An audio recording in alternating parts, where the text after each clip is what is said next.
Want your boss to put some real action behind the rhetoric when they talk about making your workplace more inclusive? Find out how to hold their feet to the fire and demand diversity on the Diversity Dude podcast.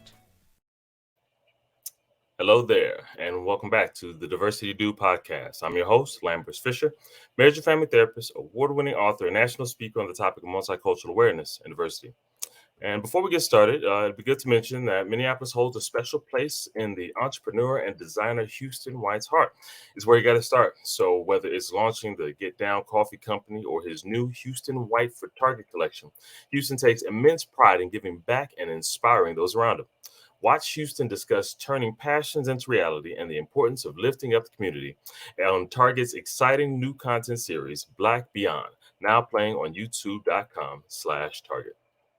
And regarding the Diversity Do podcast specifically, for those of you interested in even more positive and encouraging tips and strategies beyond that which I share in podcasts like this, then feel free to check out my award-winning book, Diversity in Clinical Practice, not just for therapists. Recently recognized as an independent book publishers association Benjamin Franklin Gold Award winner for the unique way in which it addresses the often difficult topic of multicultural awareness and diversity. Also recently published as an audiobook for your listening convenience.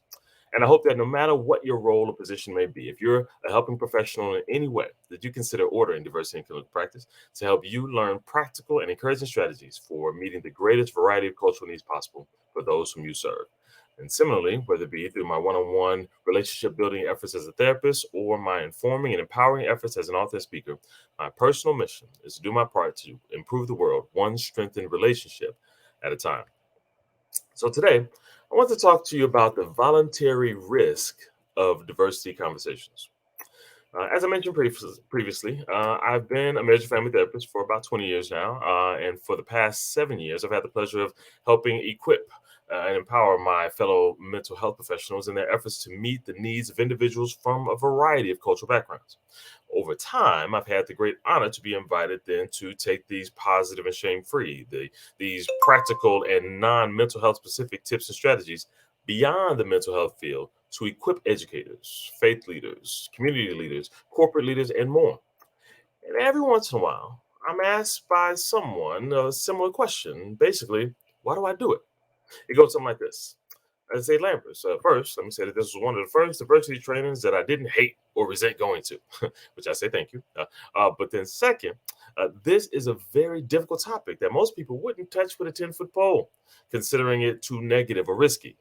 Why are you voluntarily willing to talk about this topic in the way that you do?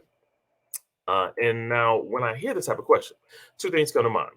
The first is my personal feeling of being grateful to have the opportunity to have a positive impact on someone, which I definitely don't take for granted on this topic, a much needed topic. The second is that what is behind the question is often in part a desire to learn how to lean in when so many lean away. Many times they admit that they would like to participate in or even initiate cultural competence conversations in their home or in their workplace, but instead there are so many internal and external barriers that the risks seem too high to engage in. And that's where my answer lies. See, the way I see it, the risk of not having these conversations is higher than the risk of having them. Here's what I mean. Starting from my perspective as a marriage counselor, I originally expected to just focus on strengthening marriage relationships with the psychological tools that have been provided from my educational experiences. Not only that, but as a therapist, I'm kind of trained to be neutral and to be able to support everyone who I encounter. This is very consistent with common efforts to navigate around topics that seem to be controversial, avoiding whatever seems too political, too religious, too social justice oriented, and more. However, over time, I began to see that in order to support individuals, couples, and families in their efforts to healthily cope with various life stressors, then I needed to be able to understand multiple sides of these many controversies and why they were so important to people that they would let it impact them personally and the relationships they're trying to maintain in life. This eventually led to a growing appreciation for there being many reasons why people value different things, including their varied cultural backgrounds, their corresponding life experiences, and the varied hopes and fears for the future based on those experiences, both personally experienced and witnessed. Over time, I came to appreciate that while the resulting values and practices may differ across cultural groups, the desires for a safe environment, healthy relationships, and support in living their best life possible was similar across different cultural groups. Unfortunately, those value differences and preferences for how things are said and done between groups were less often valued for their uniqueness, and instead more often misunderstood and caused distance between cultural groups.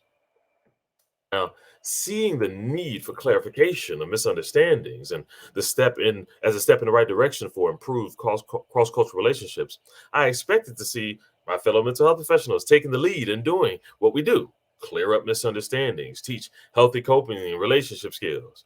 Unfortunately, that common trend impacted mental health professionals and other helping professionals as well, avoiding drama that might spill over onto them personally, and the common impact that it has moving forward.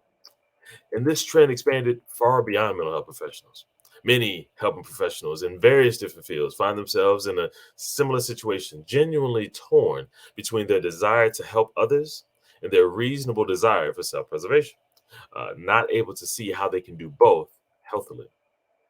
Ultimately, both the helpers and those being helped find themselves afraid to have these difficult conversations, which means no conversations occur, ultimately leading to no change occurring. When no change occurs, it's reasonable to assume that the future will either replicate the past and the present, or that things will get worse. And I don't know about you, but even while there's a lot of things about the present that I hope remain, there's a lot of room for growth as well, making silence and avoidance unsustainable and not worth the risk. More specifically and personally, when I consider the future, I consider the environment my daughters will grow up in and what role we can play today in making that future a better environment for them than it is today. So, when I speak on the topic of multicultural awareness and diversity, I'm not sharing because I think I know everything about everyone. There's so much I don't know, and so much I'm still learning, and as I encourage you to do as well. I'm not sharing because I like to be controversial or stir up drama. I like to mend fences than create more divides. Nor do I speak because I believe I have all the answers to the world's most divisive challenges. I don't, but it'd be nice to be able to contribute to them. And that's where I transition. Instead I speak to help decrease barriers and reduce fears that keep people silent. I speak to help equip and empower people to listen and join into cultural competence conversations, no matter where they are, no matter what their role, no matter what they know and what they don't know. The goal is to make these conversations so common and frequent that it's no longer rare. The goal is to do it in such a positive and healthy way that people want to engage more, to learn more about similarities and differences. Because the more people who are willing to join into the conversation, the more ideas and solutions will be found and implemented. Not only that, but the more cultural variety there is among the people having these conversations, the more culturally considerate the suggestions and solutions will be, taking into account various cultural values and experiences rather than those of only a majority in a certain environment. And if these seeds are planted now, then when my daughters, your sons, whoever the next generation is, when they grow up, they will be ready to join the conversation. And they can reap the harvest, the benefit of skipping over the continued need to convince people to be willing to talk about identifying and meeting culturally diverse needs and skip straight to brainstorming and putting into action the great, diverse, and culturally competent solutions of the future. My question to you is, what opportunities do you have to at least contribute, not necessarily initiate or lead or take a charge, but to contribute to healthy, culturally competent conversations around you? What cultural consideration needs do you see that others around you either don't see reasonably from their perspective or see but worry that the risks are too high to say anything about? How can you offer your perspective and your voice to a much needed healthy conversation about diverse cultural needs? My hope for you is that no matter your role or position in life, that you would find a way to plant seeds of the legitimacy of seeing multiple cultural perspectives and meeting a variety of cultural needs, not just for your own benefit, but also for those around you.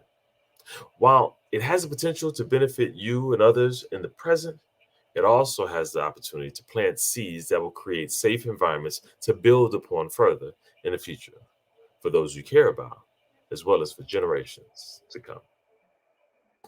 And with that, I'll say thank you again for listening in to the Diversity Do podcast. If you have any pressing diversity related questions that you'd like me to address on an upcoming podcast, or if your organization is in need of a shame free and empowering guest speaker or training on this often sensitive topic, then feel free to reach out to me directly at www.lambertsfisher.com. And if you know anyone else who can benefit from a positive and encouraging perspective on this often difficult and sensitive topic, then feel free to send them a link to this podcast so they can be encouraged as well. And also check out my award-winning book, Diversity in Clinical Practice, available in paper and audiobook form and on Amazon.com. And I look forward to the opportunity to address as many topics as possible in the future podcast to help you improve as many relationships as possible at work, at home, and in your community. And as always, remember this: you don't need to know everything about everyone in order to have a positive impact on someone. Thank you all for tuning in, and have a great day. Tune in each week and find out how to demand and implement diversity at your job. To hear more, check out previous Diversity Dude shows on ShalettaMakesMeLaugh.com.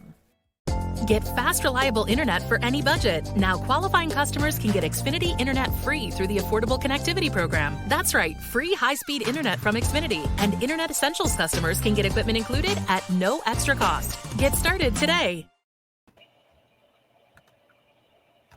At Hy-Vee, we take pride in being part of the communities we serve. In 2021, we donated more than 14 million meals, and this year, we're committed to doing even more.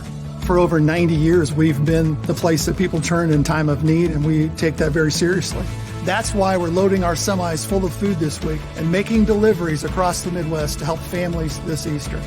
To join our effort, simply donate when you're at the checkout. Together, we can make a big difference for those in need. All right, did you know I was the Mommy Slam Dunk Champion? Really? Yes, really don't sound so surprised. Let's see it. Oh, you're ready. All right, here we go. Let's hear the crowd. So go to right, go to left, fake 'em out. Mama, go up, mama!